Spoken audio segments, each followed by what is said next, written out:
All right, Rav Kevin, teach us. Hey. So, Damon, we want to say this is for the Ulay Nishmat for Jeff. So Jeff Kaplan, his Hebrew name is Yehoshua ben Avraham. And first Lema for Shifra Simcha at Yeta and all Cholim. Amen. Okay, so fabrics. These fabrics, very short one. One may not squeeze wet fabrics, even if they are not being laundered. Absorbent materials, therefore, may not be used for washing dishes. One may use nylon brushes or plastic scourers which do not hold water. Steel wool may not be used. Actually, I don't know. I think we did that, huh? We'll use it. Okay. And next one, carpets and floors. There's only 3 points here. Then we can do combing as well. It's only one. Okay. Carpet may be swept with a soft broom. The use of a carpet sweeper, for example, a U-bank or a Bissell, is permitted, but there is a view which regards this as a weekday activity. If liquid spills onto the floor, it may be wiped up with a dry rag if one would not normally mind getting the rag dirty. A rag may not be squeezed. One may allow down newspapers or tissues to absorb the fluid. Floors or other surfaces may not be washed, but water may be sprinkled onto a floor to reduce the spread of dust. And the next one is combing. Combing raw wool or flax to make them fit for spinning. A hackle is used. It's a prohibition to comb raw wool or flax to make them fit for spinning. A hackle is used for this operation. Okay. So yes, Kevin, you will get a lot of flack for it. Exactly. Yes. Indeed. Yeah. Scott, Damon. Scott, Kevin, well done. I'm learning from Kevin. All right, I'm going to share my screen. So you're listening and paying attention. Now, I wanted Gavin to read the Mishnah. Okay. The Mishnah discusses the law of an animal that kills a person. If an ox killed a person and he died, if the ox was a muad, its owner pays kofir. And if it was a tam, he's exempt from kofir. And this one and that one, both the tam and the muad are liable to death. And so for a boy and so for a girl, the same law holds true where the victim was a minor. The ox is stoned, and if the ox is a muad, its owner pays kofir. If the ox bought a Canaanite slave or maid servant, it is stoned. If its owner gives 30 salam to the owner of the slave, no matter whether the slave is worth 100 mana or only a single dinar. Concerning such an animal, the Torah, Exodus 21, 28, 32 states, if an ox shall gore a man or a woman and he shall die, the ox shall surely be stoned. His flesh may not be eaten and the owner of the ox shall be innocent. But if it was an ox that gores habitually from yesterday and the day before, and its owner had been warned but did not guard it, and it killed a man or a woman, the ox shall be stoned, and also its owners shall die. With an atonement payment shall, just move that cursor. So, thank you. With an atonement payment shall be assessed against him. He shall pay as a redemption for his life whatever shall be assessed against him. Whether it gores a boy or it gores a girl, in accordance with the judgment, shall be done to him. If the ox shall gore a slave or a maidservant, 30 silver shekels shall he give to his master, and the ox shall be stoned. The death decreed on the owner of an animal that gores habitually from yesterday and the day before, i.e. a muad, is death by the hand of heaven, from which the Torah absolves him through a paying of court. Good, well read. Okay, so we're going to discuss a very specific question as follows, is that since if an ox kills a person, whether it's tam or whether it's muad, what do we do with the ox, guys? We stone it. So the Gemara asks a very good question, is that fine, How does an ox become muad for a person? It has to occur. Okay. Yeah. Now I'm asking you, it has to occur more than 3 times. Yeah, I mean, in other words, according to Shmuel, there's Rav, there's Shmuel, there's Rava. Okay, so let me explain to you the difference. Rava, according to the interpretation of Rashi, has to only go times, and on the third time it's muad. Okay, Rav says it goes 3 times, and on the 4th time it's muad. Shmuel says it goes 4 times, and on the 5th time it's muad. Okay, but the bottom line is whichever opinion you go by, it has to go multiple times, and not just go. It speaks about in the biblical verse killing. So if you have to pay kofir when it's muad, you don't have to pay kofir when it's tam. But either way, you have to stone the animal if it kills a person. So how on earth does it live to get to muad? That's the Gemara's big question now. Does that make sense, guys? Yeah. You need to understand the question going forward, because if you don't, we cannot progress. Kev, what's the question I'm asking here? And then we're going to fly through it. You say, how can it become word if it's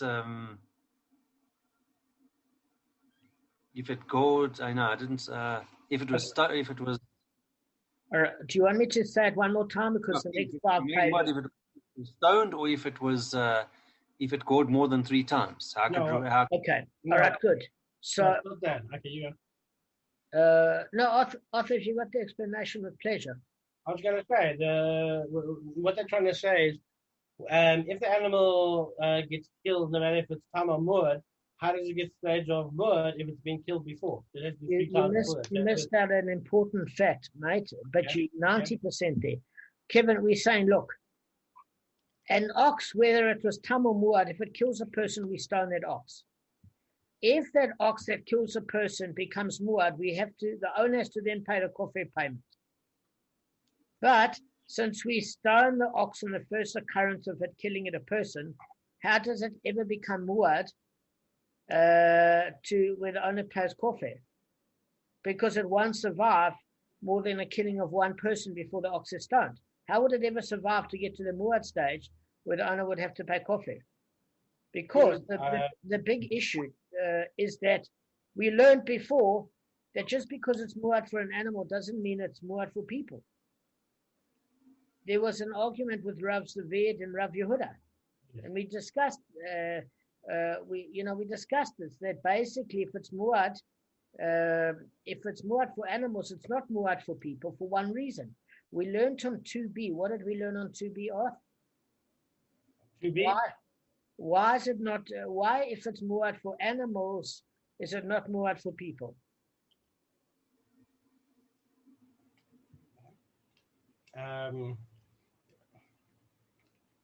You got me, go. All right. So bottom line is, let me just do this in 2 minutes, and then we're going to cover tracks. Is that a Jew has got 2 factors in his favor. Number 1, divine intelligence. Is that people are intuitively not going to conflict with an animal. If you've got 2 animals fighting over territory, they don't think. You can have 2 Rottweilers and one of them is going to end up dead. Or even you can have a Chihuahua barking at a Rottweiler, and they've got no compunction that it could endanger their life. When a person sees something with horns and teeth, they have the intelligence to get out of the way. They're not going to say, I've got the title deed to this property, so therefore you must get out, ox. They've got the intelligence to avoid conflict. Number 2, Jews have got divine intervention because there is a purpose for all people being alive, but particular people that are serving Hashem's will. If an animal dies or an animal lives, it's of no divine consequence where you get your steak from. Do you know what I'm saying? It doesn't matter, Kev. So therefore, Gavin, what are we saying? It doesn't matter where you get it from. Yeah. So what I'm Sorry, carry on. so what I'm saying is, on a serious note, is that because it's muad for animals does not mean it's muad for people. It's easier for an animal to kill an animal because an animal will not run away from a conflictory situation. And number two, an animal doesn't have divine protection. And dies. And dies, exactly. No intelligence, no wisdom, and no divine protection. So therefore, if it's muad for animals, it's not muad for people. However, if it's muad for people, it's definitely muad for animals. Because if with all the divine protection and intelligence that the person has, and the people are still getting killed, there's no ways it's not a muad for animals who have not got those things in its favor. Fine. Now that you understand that, Kev, what we are saying is as follows. Is in order for it to become muad for animals, will still remain tam for people, so you never get to pay the kofir. You only get to pay the kofir if it's tam for people and then becomes muad for people. But if it's tam and it kills a person, we kill the ox. So how does the ox live long enough to become muad? For the owner to pay kofir. That's the question. Okay, can you guys relate? Kim, you want to relate a question back to me, and then we can get started with the Gemara. Okay, yes, I should have said it earlier. So, regardless if an animal is tam or muad, if it kills a person, it's almost as if it is muad and gets it gets killed instantly, even if it's tam. Correct. So there's no kofar payment that's levied. Correct. If it's tam and then it goes 3 times, is it go 3 times or kills after the third time, or goes after the third time? Well, the thing of it is the biblical statement that Gavin just read implies death, and that's what the Gemara is going to say. Is that at the end of the day, it says, look, it says this, right? If your ox kills my ox and I'm left with the carcass, we shall divide the ox and sell the carcass. And it also talks about if it kills a man or a woman, a boy or a girl. These are talking about death. Either it's killing another animal or it's killing another person. We extrapolate injury from there. But the biblical discussion is about death. And therefore the question the Gemara is asking is, if we kill the cow for its first human death, how does it ever live long enough to be muad where the owner would pay kofir? Because if it's muad for animals, it's still tam for people. According to Rav Papa brings it up, I think, but it's in 2b. So in other words, the big question is, how does it live long enough to become muad where the owner would have to pay kofir? Does that make sense, Kevin? That's the big question in the Gemara. Dan, can I ask you another question? I don't know if the rabbi was, but wasn't there a rabbi that said if it's muad for animals, it's muad for everything, unless he's seen it not actually in a situation where he hasn't caught something? Who did that? Yeah, that was a discussion with Rav Zavid. I'll check now. Just give me a second. You noted what I was getting. I'll tell you now, and then we got to get straight into the Gemara. But we can't get in the Gemara if you guys don't get that. I'm just saying that was a part that could be the reason how to get it more.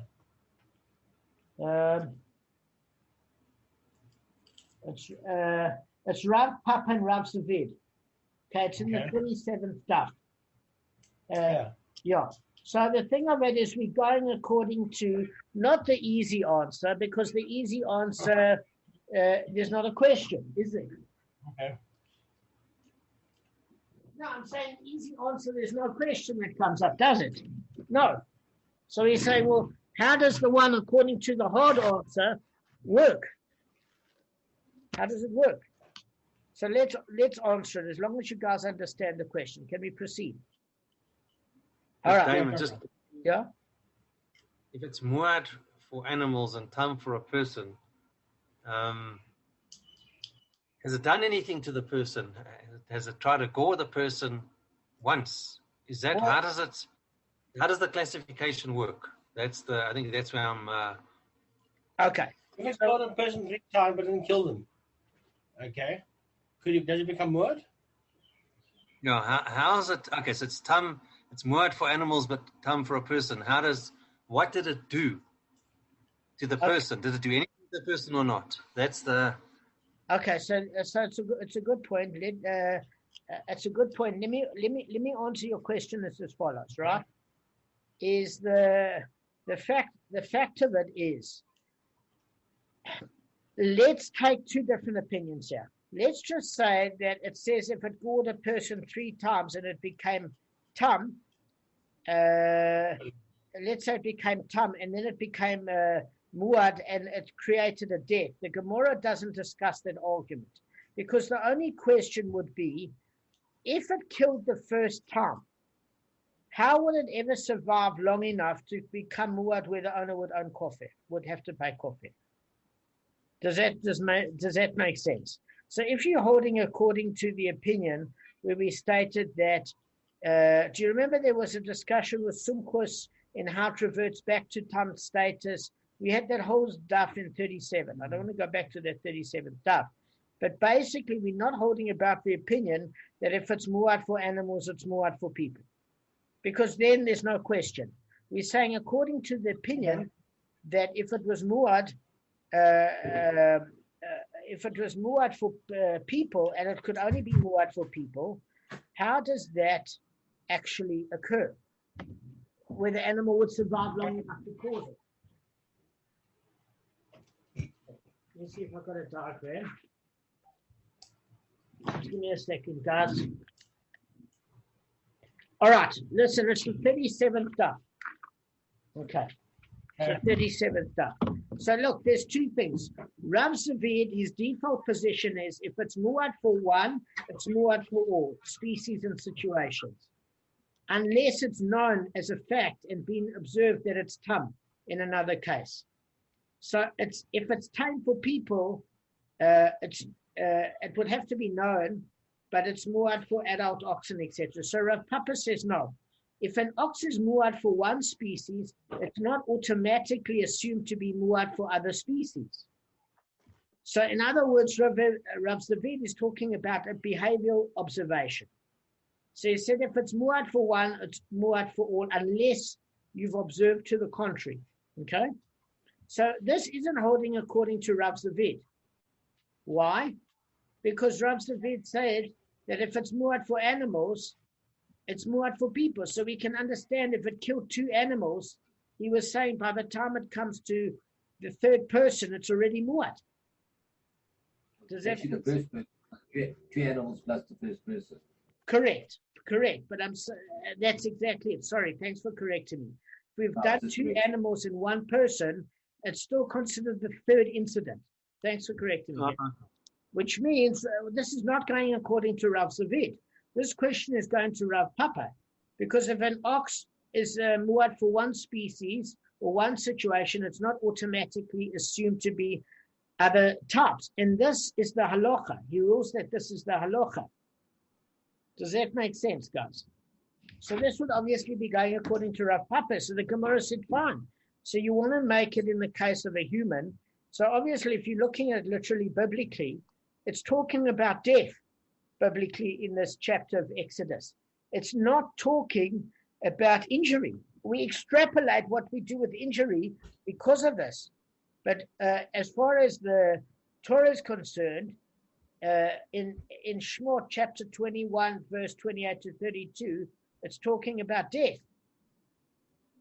So how does the animal live long enough that we don't stone it on the first occurrence, where it can live to the third occurrence and be able to make the owner liable for kofir? So the entire Gemara that's going to go past now is going to discuss one thing, and that is it has to work according to Rashi's explanation of Rava. Why? Because you've got Rav, Shmuel, and Rava. Rava's the most lenient. Well, sorry, he's actually the most stringent. He's not the most lenient, because Shmuel's actually the most lenient, because Shmuel said in order for your ox to become muad, it has to damage 4 times, and the 5th time it becomes liable. And Rav said it goes 3 times, it's warned, and then the 4th time you're liable. Rashi's explanation of Rava is it gores twice, and the third time you become liable for muad damages. Therefore, the most stringent is Rashi's explanation of Rava. So why is the Gemara going according to that? Because we say, look, if these situations are likely, you have to make it as probable as possible. And therefore, the shortest route to get to muad is probably the most likely where the situation can occur. So therefore, we're going according to Rashi's explanation of Rava. 2 shots, and then the animal is muad. So we're talking in a biblical case here where it's where 2 people are dead. There's no kofir payment, but the ox should have been stoned in the first occurrence. How does the ox live long enough to make the owner liable for kofir because it's muad? All right, let's go through these examples. Kev, you see where we're coming from here.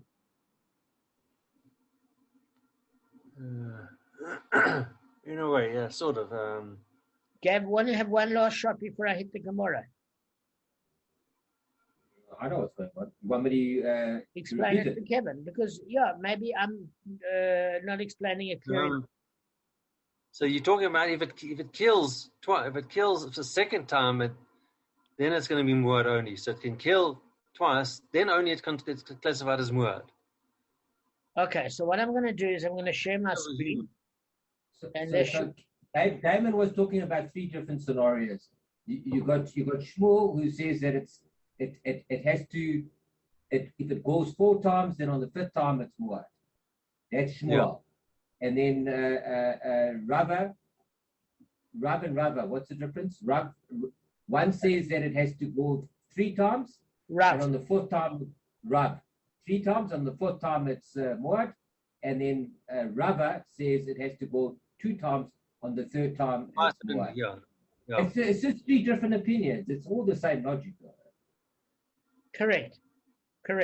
So what I'm going to do, Kev, is share my screen one last time, and now we're going to hit the Gemara straight away. Okay? All right. So this verse that Gavin was reading in Shemot chapter 21, verse 28 to 32, it talks about an ox goring a man or woman and that they're dying, right? And the ox is stoned. You with me, Kev? You reading the screen? Yeah. Fine. Then it's also talking about, and its owners have been warned but didn't guard it and killed a man or woman. The ox shall be stoned and its owner shall die. And then it's talking about kofir for what it's worth for that person's life that's dead. So whether it's a boy or girl, in accordance with this judgment shall be done to him. Doesn't matter if it's a boy or girl. So all this entire biblical thing is about death. It's not about injury. Yeah. We can extrapolate injury, but the primary cases in the Chumash are death. Everybody see? All right, let's get cracking. All right, so the Gemara basically says, look, but since we kill the ox already when it's time, how do you ever find a case of a muad? So the Gemara is going to make different suggestions by different great rabbonim. Rabba said, with what are we dealing with here? With where they assess the intent of the ox in regard to 3 people. In other words, 3 times the ox charged at people, and each time the intended victim just narrowly escaped death. But we estimate that if they hadn't escaped, they definitely would have been killed. Since the ox did not actually kill anybody, it was not put to death. However, it attempts to kill, which is indicative of a vicious nature, because it has to be treated as if it's actually killed. Because you don't want this thing to run rampant. Thus, after 3 such incidents, it becomes a muad, and its owner must pay kofir for any subsequent killing. Okay, that's the first suggestion by Rabba. So just in one sentence, guys, do you think that rule will stick or not? And why, yes or why not? Just quickly. Gavin, go. I don't know. I didn't actually hear you 100%. Arthur, go for it. What did you hear? Look, hang on. I just missed that last part. But Arthur, give it a shot if you know it. No, Gavin, you need to understand what the argument is. I can't leave you out. Right. Just repeat that. Just that last. All right. So Rabba said, listen, Rabba's proposing that for sure this ox, the only reason why we didn't put it to death is because it didn't actually kill anybody because they narrowly escaped. But had the person their deafness and their reaction time hadn't been super, they would have been tickets. They would have been dead. So therefore, based on this sort of vicious nature of the animal, even though you technically can't put it to death, it's already counted as towards this incident's happened multiple times. It's muad. So that's the proposition of how it can become muad without actually killing anybody. Or let's say according to Arthur, it's attempted murder, not actual murder. Yeah, so let's even say it according to Arthur's example, where it actually injures. It might be under the same question. Is it then considered muad according to some opinions? Guys, quickly, what's your answer? Yes or no? The answer is no. No. Because I would say yes. It's ludicrous. The whole. Sorry, Arthur, go ahead. No, go for it. You go. Why? Why, Gav? Because it's ludicrous. You can't. This whole thing is based on the fact that it has to be a killing. It can't be based on the fact that it's an injury. Excellent. So the Gemara exactly agrees with Gavin's point. Is that the Rav Ashi said, an assessment of the animal's intentions is nothing. It does not render the animal muad. As long as the ox did not actually kill 3 times, it remains a ton. So now the Gemara is going to propose something different scenario. Rather, with what are we dealing with here? With the ox mortally wounded 3 people, who then also succumbed after the 3rd goring. The ox was put to death after either of the first 2 incidents, since the people it gored hadn't yet died. After the 3rd incident, however, when all 3 people succumbed, the ox became a muad retroactively as a consequence of the death of the first 2 people, and its owner pays kofir for the 3rd person. Okay? Does that make sense, yes or no?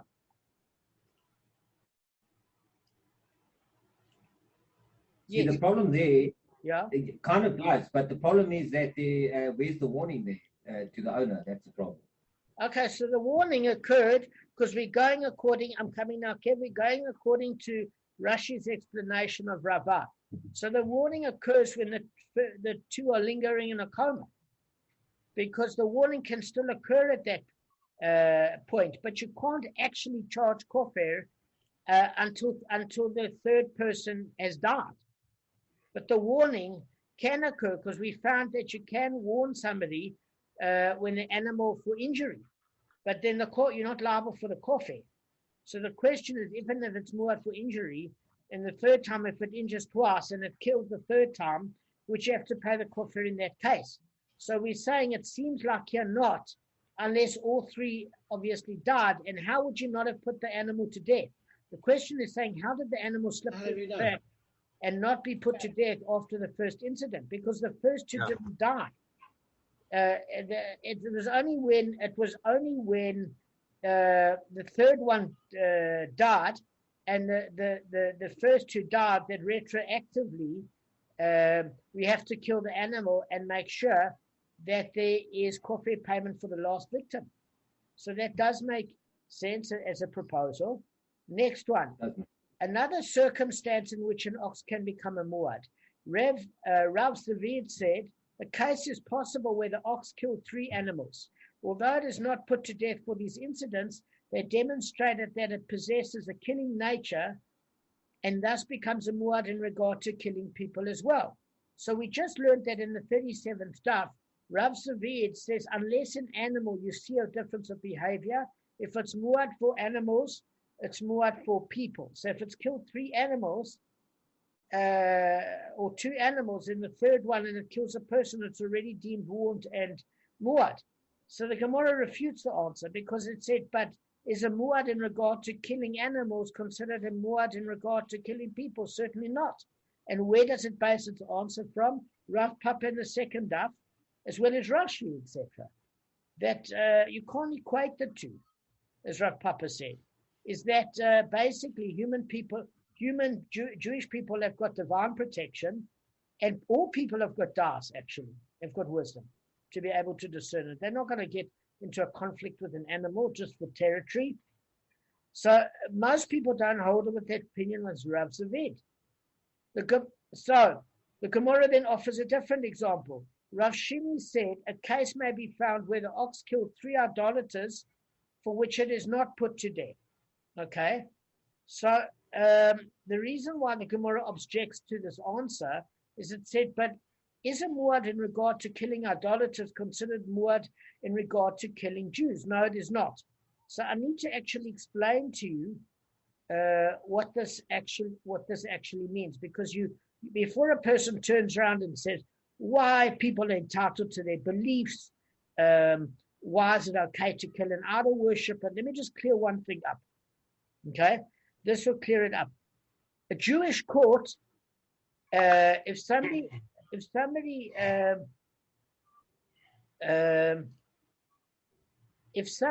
do I put it like this? If somebody killed an idolater, the non-Jewish court would kill that person if they were a Jew. But a Jew isn't going to kill a Jew in a Jewish court for killing an idolater, because idol worship contains a death penalty in and of itself for non-Jews.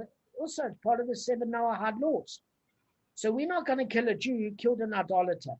I don't know what they're going to do to him, but they're certainly not going to encourage it. It's not allowed. But they're not going to kill a holy Jew who's trying to stop idol worship, when idol worshipping by non-Jews is a death penalty offense. So how does that relate to this? Now, do you think if somebody rebels against Hashem when he's given the 7 universal Noahide laws, and idol worship is one of those prohibitions, that do you think they're going to get divine help or protection with regards to being gored from an ox if they're upsetting Hashem? Let me know, guys. Do you think? How can they? So why are they different to an animal? In other words, you're following Hashem's law. He might protect you if it's not your time to go with a divine miracle. But if you're upsetting Hashem, why are you worth more than Betsy the cow? At least Betsy the cow's useful. She gives steaks. What does an idolater do? So therefore, you cannot compare and say if it's muad for killing idolaters, it's muad for killing Jews, because they both have das. Well, in terms of instinctual intelligence, I wouldn't say an idol worshiper has any sort of brain whatsoever. But the point of it is they both have that human level of intellect, perhaps. And therefore they could perhaps seem similar in that way, but not in terms of divine protection. So just because an animal is able to kill idolaters doesn't mean it's able to as easily kill a person. And therefore, if it's muad for idolaters, it's not necessarily muad for people. Okay, so that, so then, because Jews are afforded a larger measure of divine protection than idolaters, and therefore takes a greater effort to kill them. So we can say, listen, you can't compare it. Even if it's muad for idolaters, we don't put the ox to death because of that. But it doesn't mean it's muad for people, for Jewish people either. So it doesn't become muad. So that example is thrown out. So the only valid example we've got so far is the one where the ox mortally wounded 3 people, who then also succumbed after the 3rd goring. The ox was not put to death after either of the first 2 incidents, since the people it gored had not yet died. After the 3rd incident, however, when all 3 people succumbed, the ox became a muad retroactively, and as a consequence of the death of the first 2, its owner pays kofir for the 3rd person. That's the only one so far that's solid. Okay, let's go to the next one. Suggestion. Rather, Rav Shimon ben Lakish said, a case is possible where the ox killed 3 people who were treifas for which it is not put to death. Okay, now we learned in Sanhedrin 78a. Gavin, do you remember what a treifa is? Yeah, I do, but I'm cheating because I read this. I know what a treifa is. On the answer. Okay, so while we were learning this in Sanhedrin, is a treifa is called dead man walking. So there's different examples of a treifa. If somebody is given the death penalty offense, and we learn this under Kimle B'di Rabba Minay, which means if they're liable to a death penalty offense, it's like they're dead man walking. They're on death row. So is it murder to kill them? That was the discussion in Sanhedrin. If a person has cancer and has got, if they're terminal basically, either because there's a death penalty hanging on their head, or alternatively because of a disease. Either way, they're known as a treifa. Okay? So if it's muad for a treifa, is it muad for a normal Jew? Because we could say that what happened is that the ox killed 3 people with treifas, it wasn't put to death, and then the fourth case, it basically killed an ordinary Jew. So it became muad, but it wasn't put to death. And it says, listen, this doesn't make sense at all. Okay? That's why the ox isn't put to death, because it's the equivalent of it killing a dead person. In other words, but a muad in regard to killing a treifa considers a muad in regard to killing a whole person, one who's not a treifa, surely not. So what it's saying is, look, if somebody's about to go, you're killing a dead person. That's not part of the muad cut, because it's not necessarily indicative. It's using another example that you'd give it the death penalty. And even if you gave the ox the death penalty, a treifa, you can't compare to a normal person. Let me give you an example. We've got a guy that's in a wheelchair and very frail. He's 97. Or he doesn't have a wheelchair, but he's got a cane. Now the ox is galloping for him with a horse.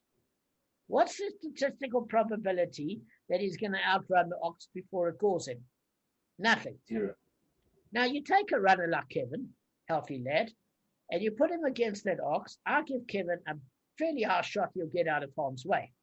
So just because it's able to kill 3 crocker wheel-bound special needs doesn't mean he's eligible to, he's got as high a likeliness of killing a healthy Jew that's able to deflect harm. So that's why if it's muad for wheelchair-bound people and people that are frail and sickly and they haven't got much time left, it doesn't mean for the healthy ones that are able to escape, it's muad. You get that? So that argument doesn't lie. Even if you say that just because it's treifa doesn't mean that the animal isn't stoned, as far as that's concerned. The truth of it is we might not say that it was the animal's fault because this person can't run with a cane so good. I'm going to send a new link, guys. Okay, so guys, in summary, basically a treifa is someone who suffers from one of the well-defined group of physical defects that will certainly cause his death. And it's defined, all these definitions are defined in Chulin, in the 42nd daf. And since a treifa will eventually die because of a defect he already possesses, he's viewed in certain respects as though he were already dead. For this reason, the court cannot execute an animal that killed the treifa, for it's as if he killed a dead man. That's Rashi's commentary to Sanhedrin in 78a. Okay, so we don't execute the animal, and I don't even think we make the owner pay a kofar in that particular case. And the Gemara brings a good point, is the fact that the ox was able to kill a weak and sickly treifa doesn't indicate that it's vicious enough to kill a healthy person that can run. Okay, so on both counts, just because it's muad for a treifa doesn't mean that you would ever pay the kofar or you'd stone the ox. That's what we can deduce. So it's in no way, because the Gemara was trying to propose, let the first 2 be treifas, that's why we don't kill the ox. And then the third one, this was the question, let the first 2 be treifas and then the third person be normal. Because that's why we don't execute the ox, because the person's sick and weakly. Okay, so they're going to die anyway, so the person's not, you don't stone an ox for killing somebody that's technically dead already, halachically. So then the issue is as follows, is that, well, then you can't make that person muad because a normal person can run away because they're not sick and weakly. That's the reality. So it self-destructs that argument. Okay? Now, we've got another possibility. Rav Papa said, a case is possible where the ox killed a person and fled to the swamp before the court could judge it and sentence it to death. Okay, because, by the way, the animal had to be present at the court hearing before it was sentenced to death. I have no idea why. But apparently the animal had to physically be there. I'll tell you one of the reasons is that when somebody says that there's an attacking ox, you're paying from a tom ox from the body of the attacking animal. If that ox wasn't present, you can't claim damages anyway, by the way, because they're going to say, what animal damaged you? You need to be able to identify it in court, the animal. So therefore, it has to appear in court. Arthur, it's not because the animal needs to know it's naughty before it dies. That's not why. No, Darren, I'm just picturing that in our times, us bringing the cow into the court. Judge. Yeah, yeah, exactly. But Arthur, what I'm saying, it's not to say you were a naughty animal and you're getting the death penalty. It's the fact that that animal has to be identified in the court as being the aggressive animal by virtue of a lineup. You know, Betsy with the black spot over there, guys, she's the one that murdered my chihuahua. You know. Okay, so listen, back to the case.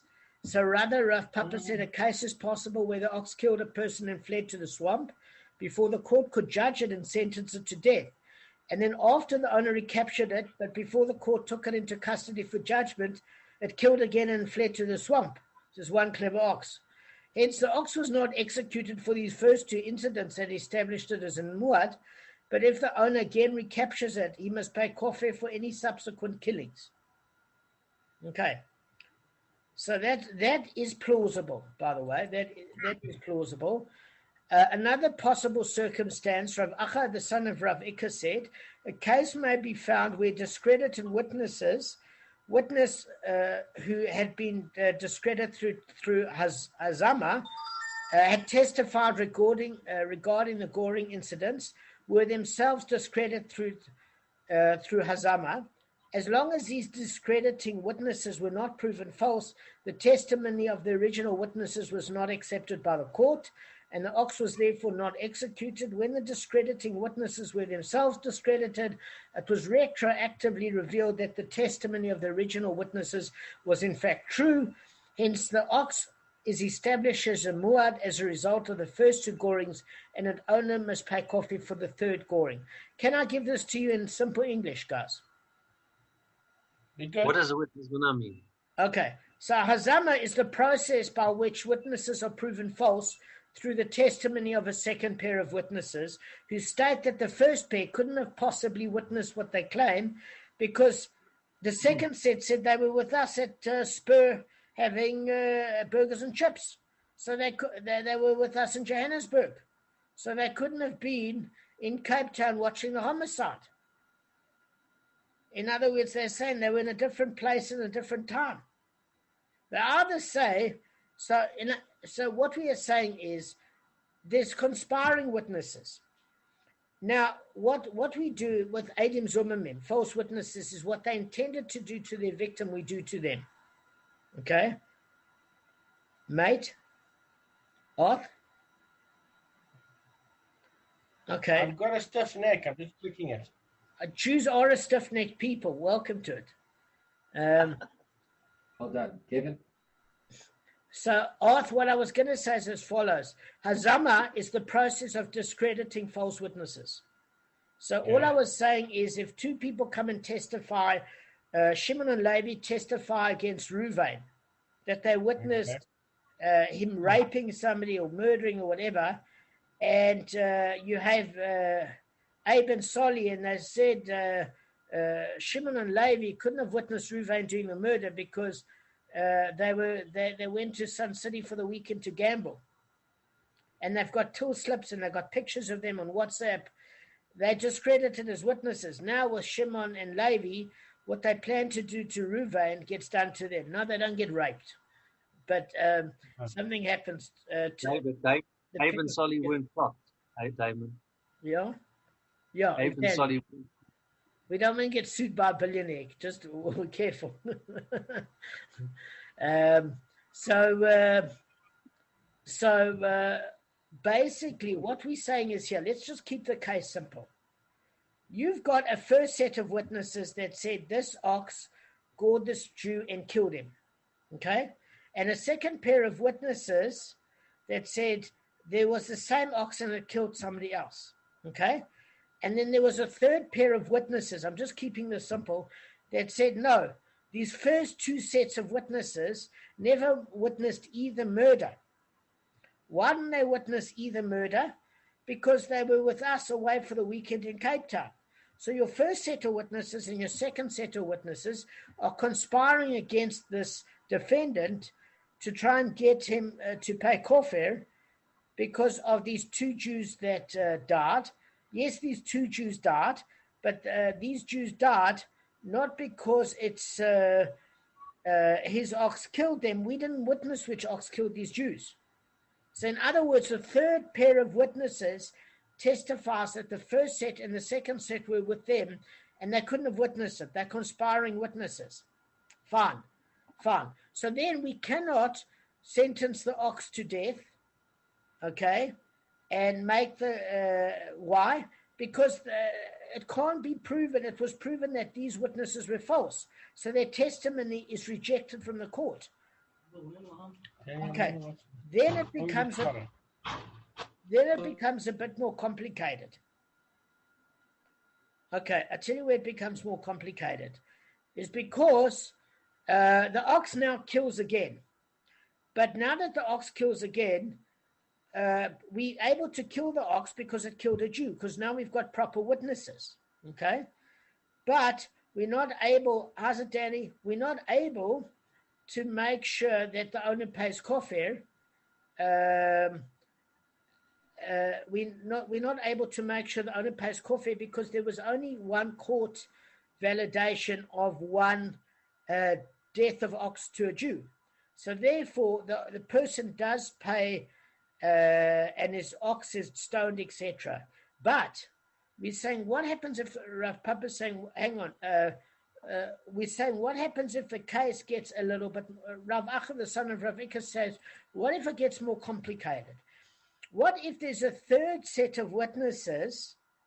What if there's a fourth set of witnesses that says, listen, this third set was actually paid by the defendant to say that the first two sets of witnesses were conspiring.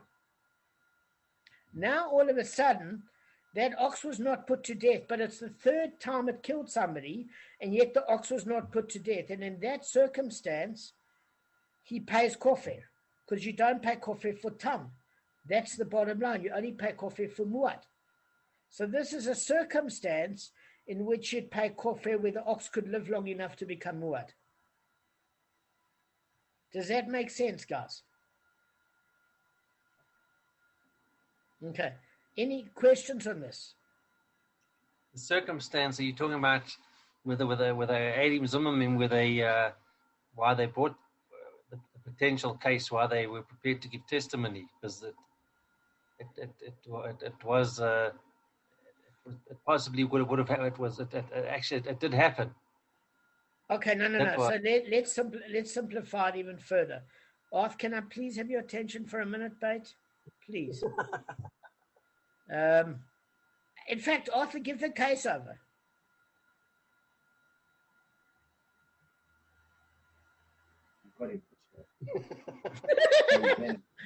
All right, you don't have to.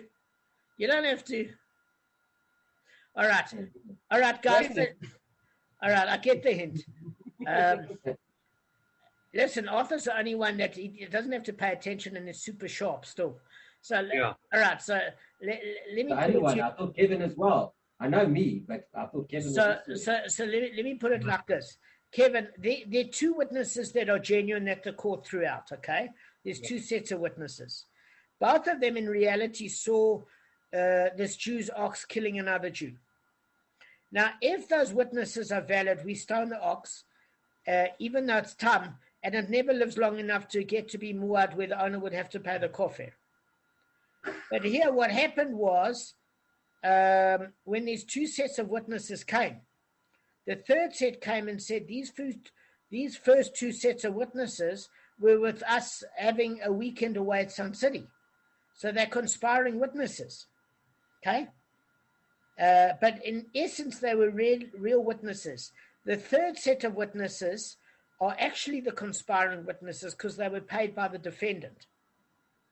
It turns out that the case is, before the case is adjourned, it ends up that this ox gored again, and now there is evidence. This is the first time there's evidence with a case where this tam ox actually killed a Jew. But the reason why kofar is payable here is because another set of witnesses comes to say, listen, this witness that turned around and said these 4 witnesses were false because they were with us for the weekend was paid by the defendant. So in fact, they are true witnesses. So all those 3 cases just transpire. So the ox hasn't been put to death yet because the case was almost thrown out of court. But now that it's come to light that those are 3 real cases, the ox is still alive, and the ox is killed, but not before the owner pays muad for the 3rd case and the kofar payment. Does that make sense? Because again, the question is, Kevin, how does the ox live long enough to be able to come muad where the owner would owe kofar? Okay, does everybody understand this particular case? Yes, I actually understand it. Would you like me to give it back to you? I'd love you to, mate. Okay. So 2 sets of witnesses, okay? Witness this bull killing somebody. Somebody else comes along and says, no, it's not true. They're with us and they couldn't have done it, okay? Then while that's going on, while it's been discredited, the bull goes and kills again, okay? And then they discover that the guy was actually lying about it. So now it becomes retroactive. So it becomes the first attack of Tam, second attack of Tam when he killed, okay, and then it becomes murder on the 3rd attack because the guy that told him that the first 2 were real was actually lying. So it goes retroactive. Perfect. That's how you're going to Perfect. So Tosfot gives a less complicated answer, Kevin. He said, look, you can have a case where the witnesses didn't come to testify about any of the gorings until after the 3rd incident. And therefore, when they all came in a row, the ox hadn't been sentenced yet to anything. So you've then got 3 sets of witnesses, tam, muad, kofar, then the ox gets sentenced to death. So it can occur in one go, Tosfot said, which makes more sense. It's less complicated. Okay? But so that's all very well and good. But then the Gemara asks, well, that's fine if the reason we need the 3 gorings to be on 3 separate days is to make the oxen muad. It's then because although it only becomes aware of all 3 goring incidents at the same time, when the discrediting witnesses were proven false, the ox becomes a muad and the owner pays kofar, since in any case the ox killed on 3 separate days. But if the reason we need 3 days is to make the person who owns the ox a muad, in other words, he must be warned on 3 separate days that his ox is agora so that he can acclimatize to the situation, he can then say to the court that I didn't know that my ox killed 3 times until now, when the discrediting witnesses were proven false and it emerged that the original testimonies were valid. Thus, I was warned only 1 day regarding my ox's nature. Because what did we learn, guys? We learned very clearly. In other words, he's saying, look, I had no previous knowledge of the first 2 goring incidents which would have enabled me to take proper precautions, because the discrediting witnesses led me to believe that these incidents never even occurred. So that's Rashi's explanation. So in other words, we learned in one of the earlier dafs, there's 2 different things. Do we make the owner muad or the animal muad? In other words, are we warning the animal's owner to take precautions? And therefore the owner has to be warned 3 times. Not be aware of 3 incidents and warned once, but be warned 3 separate times? Or does the animal suffice to be warned and marked 3 times that it did wrong? In other words, is it to mark the animal of 3 incidents, or is it to make the person warned in order that he takes precautions and you can be fair to the owner? And according to which opinion? So we're saying if you want to say it's in order to show the oxes had 3 separate incidents, then all of a sudden all the witnesses can appear in court in one go. The ox wasn't put to death because it's the first time you're hearing, and it went from tam to muad in 2 seconds flat. And then on the 3rd goring, there's a kofar payment for the muad incident. And we're saying that's fine if you want to make the ox muad. I'm coming now, Kev. But how's that help when you have to make the person muad so that they can prepare and be forewarned? You haven't given them any warning. Now you're making them pay muad and kofir. You know, the kofir payment. So you're saying, how's that fair? If you're counting it, that I have to be reasonably warned as the owner. So let me just answer it and then I'll take questions. So the Gemara says, look, Rav Acha, the son of Rav Ikka, refers to where the witnesses say that each time his ox killed, the owner was standing nearby and saw it happen. Thus, he cannot claim that he was unaware that his ox was a gora. Okay? Kevin, what was your question? Okay, so just going back a few steps. The third set of witnesses was discredited. So why should the testimony of the first two be dismissed by the owner? Why? That seems also a bit unreasonable. Why should, because of the third set of witnesses who were false? Why should the first two witnesses who were truthful? Why should they not be taken seriously? They are, and that's exactly the point. Because this is what happens: there's a before and after picture. So I like Tosfot's answer the best, because Tosfot makes it very simple. He doesn't overly complicate it with Eidim Zomamim and everything else. He said, listen, all the witnesses rocked up on the same day and said, listen, there were 3 different deaths here, and in the case where we make an ox muad, we can't kill the ox immediately because the trial hasn't happened. In one trial, 3 sets of witnesses come and say, killed this Jew, killed that Jew, killed the other Jew. Fine. Tam muad, kofir on the 3rd incident, then the ox is put to death because it's one trial. That makes sense to me according to Tosfot. Simple, straightforward. We're saying there's a problem if it's to make the person acclimatized to the situation and forewarn them so they've got adequate time to take precautions. Then this doesn't fly. It only flies if that person the witness says, listen, he saw the incident. Then the owner's got no excuse. But let's get back to the Eidim Zomamim to answer Kevin's question. Kevin, is straightforward. So when there's the defendant in the witness box and said, look, what did my ox do?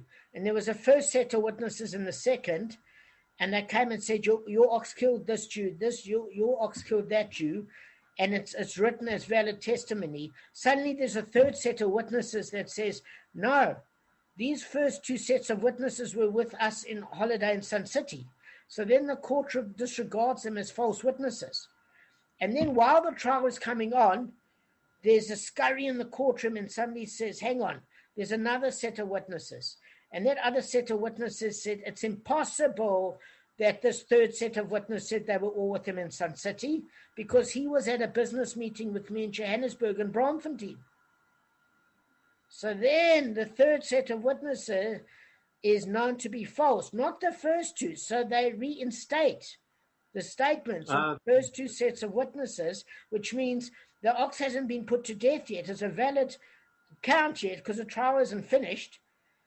And then retroactively, when it kills the third person, it's now the ox hadn't been put to death yet at this point. So by the time it kills the third Jew, that ox is for sure muad, hasn't been put to death, and then it's kofir on that third payment.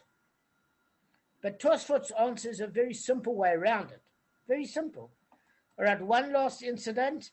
Ravina said, a case may be found where the witnesses who testified to the first 2 gorings recognize the owner of the ox that killed, but do not recognize the ox itself. In other words, they testify that an ox from among Reuven's herd killed, but they cannot pinpoint which ox it was. Accordingly, though, they will be able to warn the owner that he possessed a killer ox. The ox wasn't executed. Why? Because the witnesses can't say it was that ox that was the killer and it killed the previous 2 times because you can't distinguish it in the herd.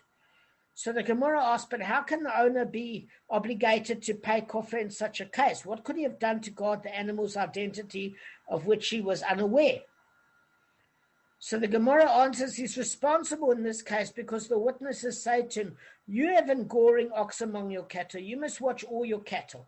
So let me just explain to you what happens here. There are 2 deaths.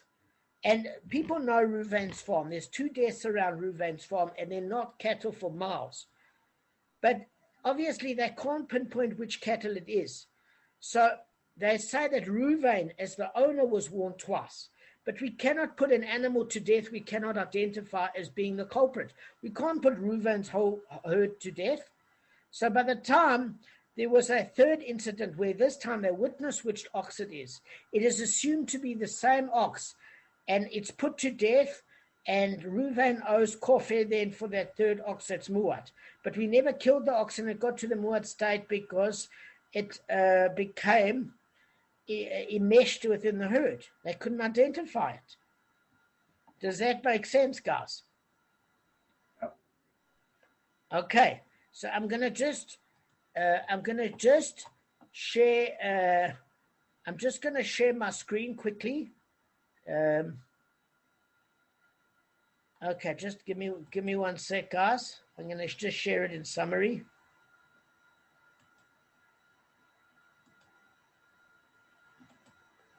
Just give me a sec. All right. So, Kevin, you read this. Word can be found in case A, where the first 2 people the ox gored did not die after the third goring incident. No, let's just read it properly because you missed out some words. Let's do it again. In summary. The word can be found in case A, where the first 2 people that the ox gored did not die until after the third goring incident. So they were wounded. They hadn't died yet. No. They hadn't died yet, but they were going to die. They died. They subsequently did die. They weren't just injured. Only after the third goring. Yeah. So that's they. Yes. Okay. Correct. B, where the ox ran away after each of the first 2 incidents and thus could not be sentenced because they couldn't find it. Correct. Excellent. C, where the witnesses who testified regarding the first 2 incidents were discredited and were only validated after the third incident. And D, where the witnesses to the first 2 incidents could not pinpoint the animal that killed until after the third incident. Excellent. However, an ox that attempts to kill does not thereby become a muad to kill people, nor does an ox that killed animals idolaters or treifers. Yes. So we're saying the exceptions are if an ox attempts to kill but doesn't actually kill, it can't become a muad. If an ox kills animals, it's not muad for people. If it kills idolaters, it doesn't have divine protection like Jewish people have. So it's easier to kill an idolater than a Jew that's protected by Hashem. And a treifer that it's halachically like killing a dead person. We don't put the ox to death, nor is it that difficult to kill somebody with a cane that's 80 years old. So then, just one thing I wanted to say, just on that last point. So then, if it's dead man walking or an idolater, then maybe it should be. Are you saying that it should be tam? It shouldn't be. Word shouldn't come into question here.